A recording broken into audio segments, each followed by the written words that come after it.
Bienvenidos una semana más a nuestro noticiero semanal de Radio Internacional de Noticias. La policía egipcia interviene para impedir que argumentaron en Nueva York ante la comisión. Como noticias nacionales presentamos los... Medio centenar de asociaciones pro vida han convocado a facilitar datos precisos al respecto a la... Terminaremos con noticias de la Santa Sede. El Vaticano recoge firmas para defender a no nacidos. de la Conferencia Episcopal Italiana. Bienvenidos una vez más a nuestro noticiero semanal de Radio HM. Hoy les saludamos Isabel Jordán y Sonia Moset. El asalto de lo ridículo, la transespecie que mata a su especie. El 9 de julio, en la página web Actual, Nicolás de Cárdenas presentó un interesante artículo sobre la transespecie. En la línea del LGTBI se presenta una nueva batalla defendiendo el denominado género de transespecie, personas que deciden su pertenencia a otra especie y que abogan por la aprobación del bestialismo, relaciones sexuales con animales. En un intento de defender lo indefendible, se hacen afirmaciones tan asombrosas como las siguientes. No tienes por qué reprimir tu identidad de especie. Tú no tienes la culpa de haber nacido en la especie equivocada. Así se expresa Mario, un pájaro transespecie, en la página de la comunidad transespecie y zoosexual. Amigos, espero me puedan ayudar. Nunca me sentí como un ser humano. Siempre veo la ventana y veo a los pájaros, pero mi país y su mente retrógrada lo considera una anomalía. Quiero ser un pájaro desde lo más profundo de mi ser. Quizás el deseo de ser pájaro le haga nacer unas alas, quién sabe. Vivimos en una época caótica en la que se niega la verdad de las cosas y se nos obliga a aceptar las opiniones más ridículas bajo capa de tolerancia. Se amordaza el sentido común y se da rienda suelta a la primera idiotez que se le ocurra a un degenerado. En otros tiempos, personas así estarían y con toda razón en un manicomio. Hoy en día se nos obliga a ver y escuchar cualquier aberración que nada tiene que ver con la realidad, y pobre de aquel que se manifieste en contra de la mentira y el absurdo. La degradación ha llegado a tal extremo que se hace urgente una defensa firme y decidida en aras de la supervivencia humana. No vaya a ser que dentro de poco cualquiera pueda ser atacado por un presunto tigre que se pasea con hambre por la ciudad buscando una víctima.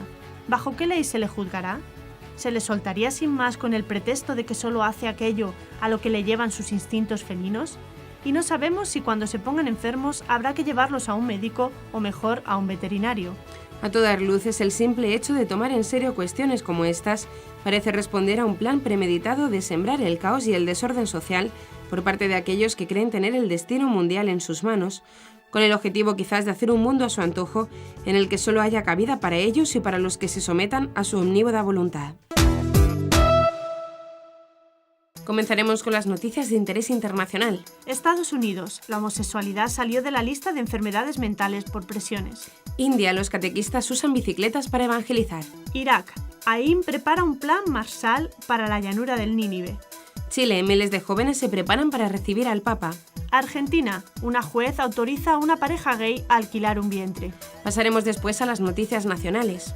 Cardenal Cañizares preside la profesión perpetua de religiosas de Jesu Comunio. La policía identifica al joven que agredió a una religiosa por ser monja. 4 heridos en el derribo de una cruz en la localidad vasca de Larrabetzu.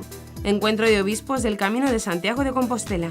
El obispo de Albacete confirma a la vez a 7 hermanos de la misma familia. Y por último comentaremos algunas de las noticias más destacadas de la Santa Sede. Francisco, si alguno tiene una zona oscura en su vida, que acuda a Jesús. Obispos de Venezuela piden a Maduro que retire la convocatoria de la Asamblea. El Papa establece que dar la vida por los demás es causa de canonización.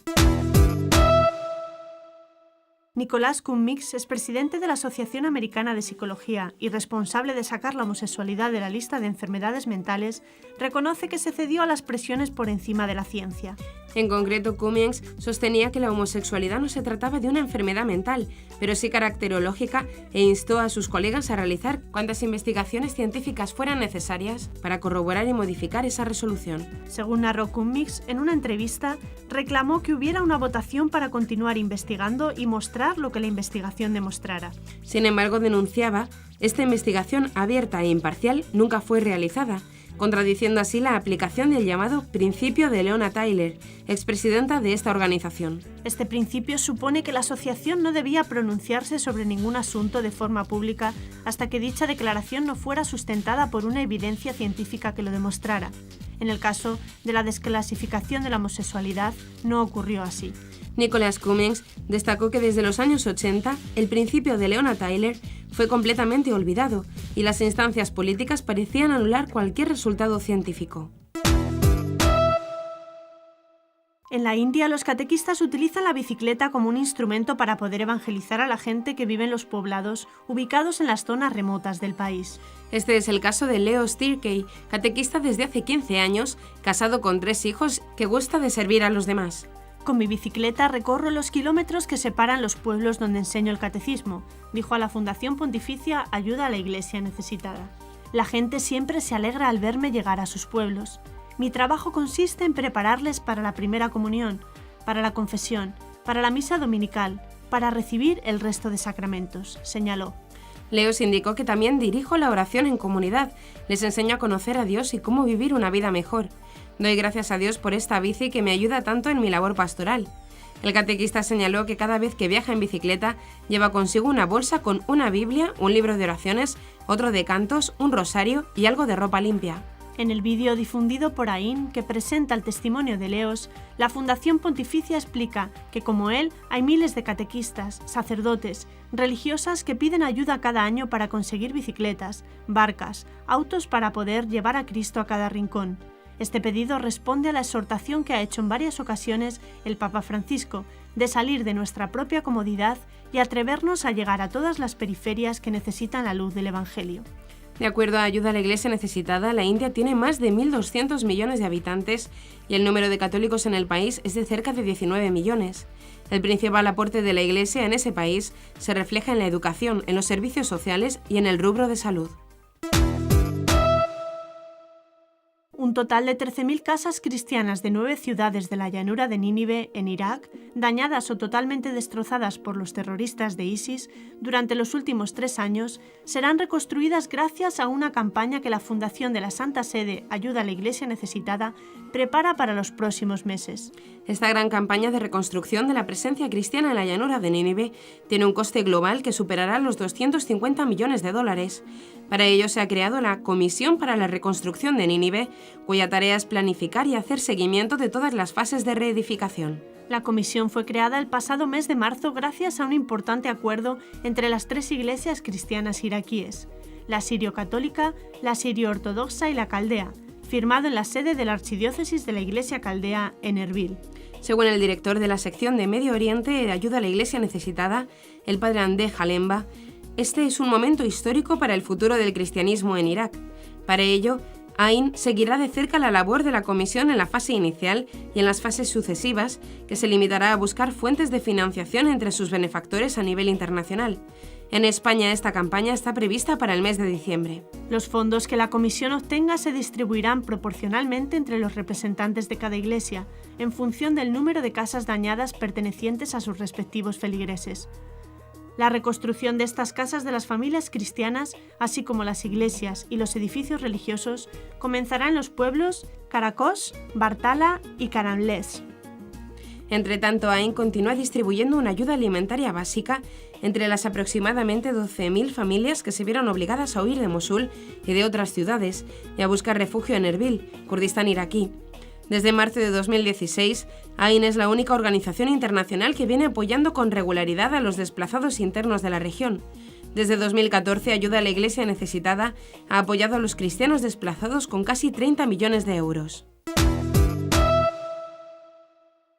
Más de 1.500 jóvenes destinaron algunos días de sus vacaciones de invierno para misionar en más de 50 localidades a lo largo de Chile, con la especial intención de preparar su corazón espiritual para la visita del Papa Francisco al país en enero de 2018.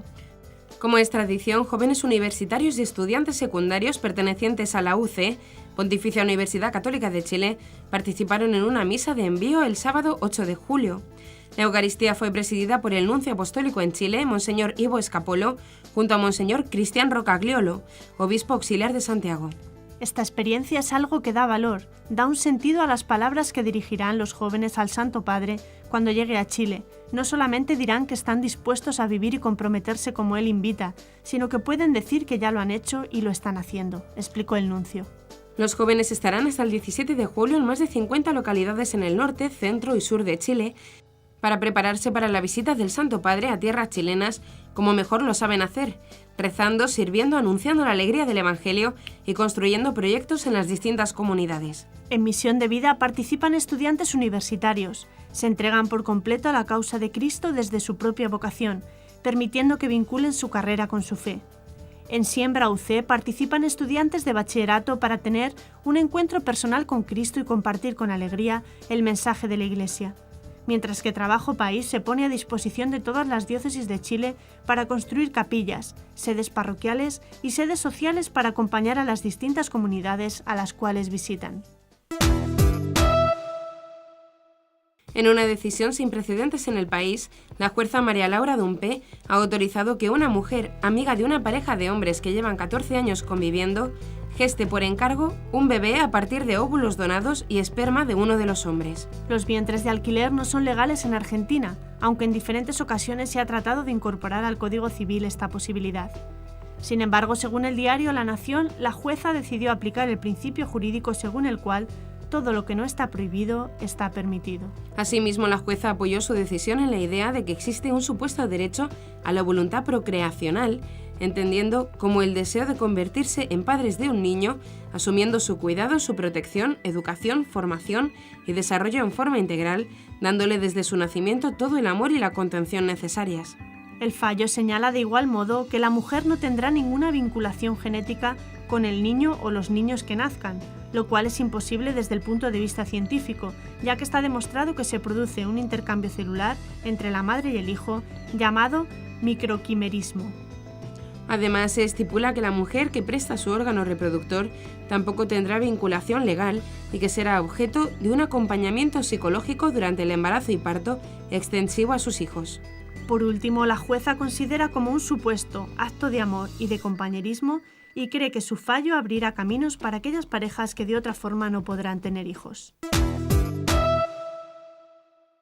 El cardenal arzobispo de Valencia, Antonio Cañizares, presidió el 8 de julio la ceremonia de profesión de votos perpetuos de dos religiosas del Instituto de Vida Consagrada Jesu Comunio, erigido en 2010 en la diócesis de Burgos y que abrirá próximamente su primera comunidad en la diócesis de Valencia, en el antiguo monasterio de las Salesas de Godella. Se trata de la hermana Benedetta de Murcia, de 45 años, que estudió Económicas, y la hermana Siloé de Madrid, de 34 años, que estudió Ingeniería Técnica de Obras Públicas. Durante su homilía, el cardenal Cañizares mostró su alegría por las nuevas religiosas y aseguró que damos gracias a Dios por vosotras y con vosotras, que sois signos de la unión de Cristo con la Iglesia y con todo hombre, una unión de amor, fidelidad y compasión.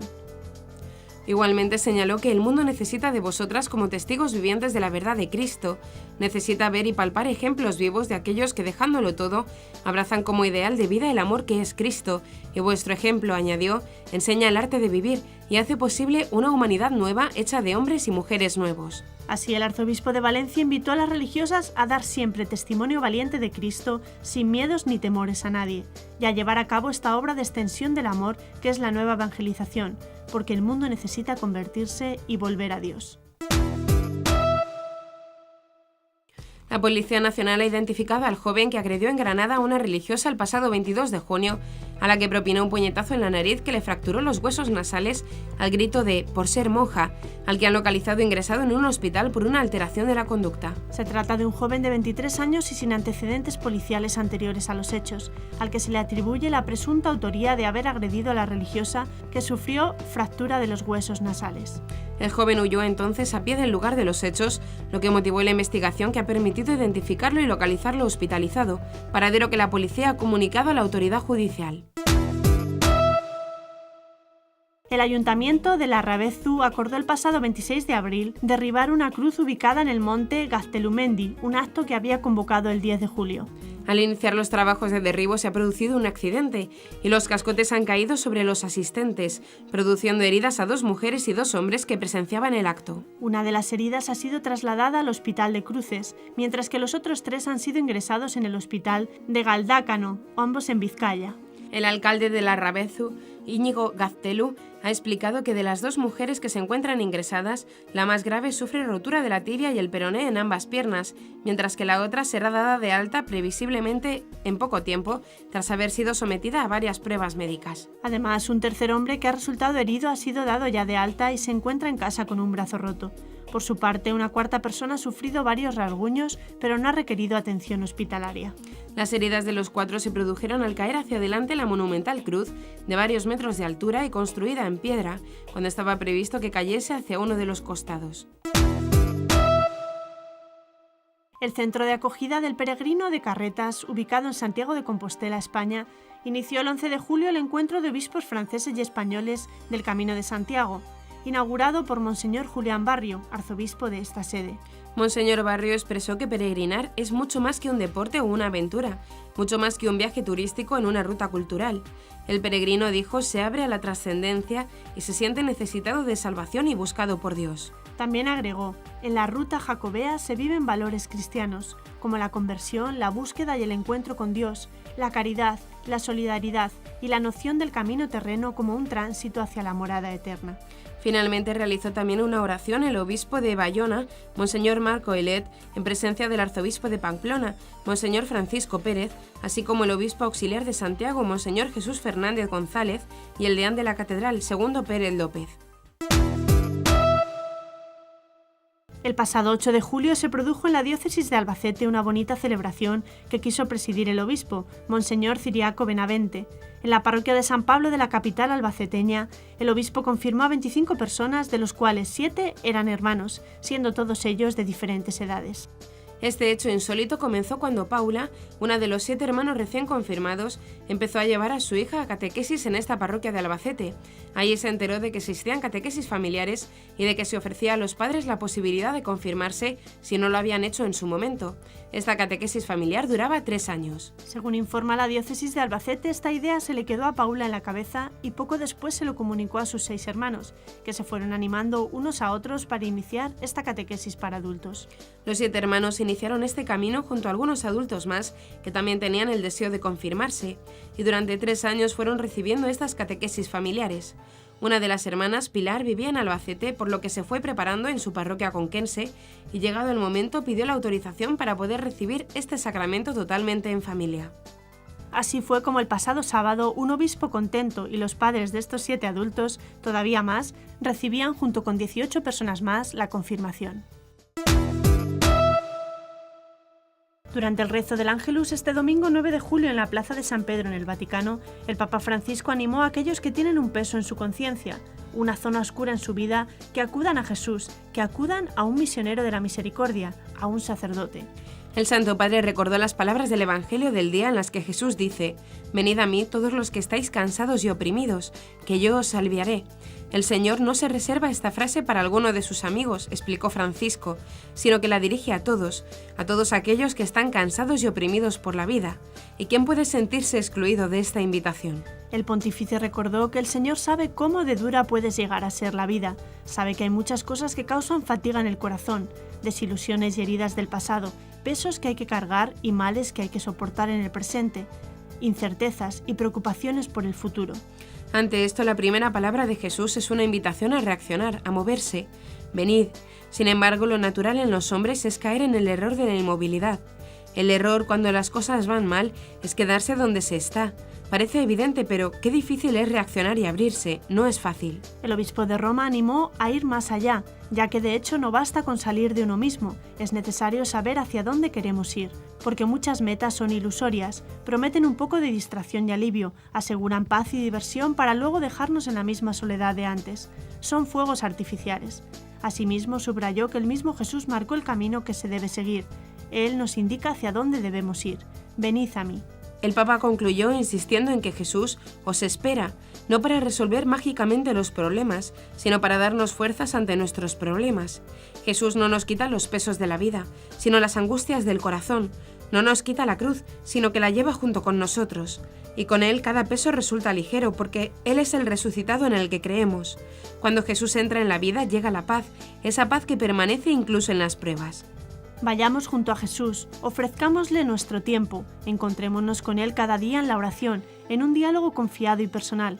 Familiaricémonos con su palabra, redescubramos sin miedo su perdón, alimentémonos de su pan de vida, nos sentiremos queridos y consolados por Él, concluyó. Los obispos venezolanos han enviado una carta al presidente Maduro en la que le piden retire la convocatoria a la constituyente. Solicitan al mandatario reconocer la autonomía de los poderes públicos para trabajar de forma conjunta por el bienestar del país. Los prelados reunidos en la plenaria de la Conferencia Episcopal Venezolana indican en la misiva que el gobierno debe trabajar con la Asamblea Nacional y la Fiscalía General de la República.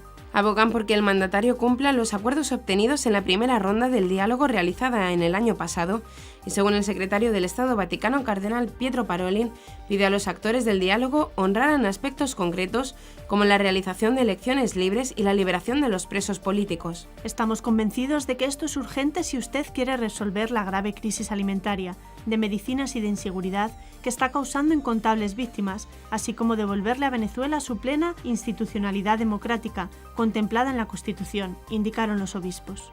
La carta está firmada por la directiva de la CEV, encabezada por el presidente Monseñor Diego Padrón Sánchez, arzobispo de Cumaná. El clero aseguró que sus peticiones al presidente tienen una motivación clara. En nuestra agenda de trabajo ocupa un lugar importante el estudio de la grave situación que sacude los cimientos del país. Nos anima el propósito de aportar luces y señalar caminos de solución desde nuestra condición de pastores que caminamos con el pueblo, al que pertenecemos, y acompañando y consolando particularmente a los familiares de las víctimas y a los más pobres y afligidos. En la carta recuerdan a Maduro los llamados que ha hecho el Papa para que la situación nacional cambie y haya paz para el pueblo. Señalaron que el 8 de mayo de este año, Francisco señaló que está persuadido de que los graves problemas que atraviesa Venezuela se pueden solucionar si hay voluntad de establecer puentes, de dialogar seriamente y de cumplir los acuerdos alcanzados. A través de un motu propio, el Papa ha establecido una nueva posible causa de beatificación, la del ofrecimiento de la propia vida por los demás. Con la carta apostólica en forma de motu propio, Maiorem ad dilectionem, que empieza con las palabras de Jesús, no hay amor más grande que dar la vida por los amigos, el Papa Francisco abrió el camino a la beatificación y canonización de los cristianos que, con la intención de seguir al Señor, impulsados por la caridad, han ofrecido heroicamente su propia vida por el prójimo, aceptando libre y voluntariamente una muerte cierta y prematura.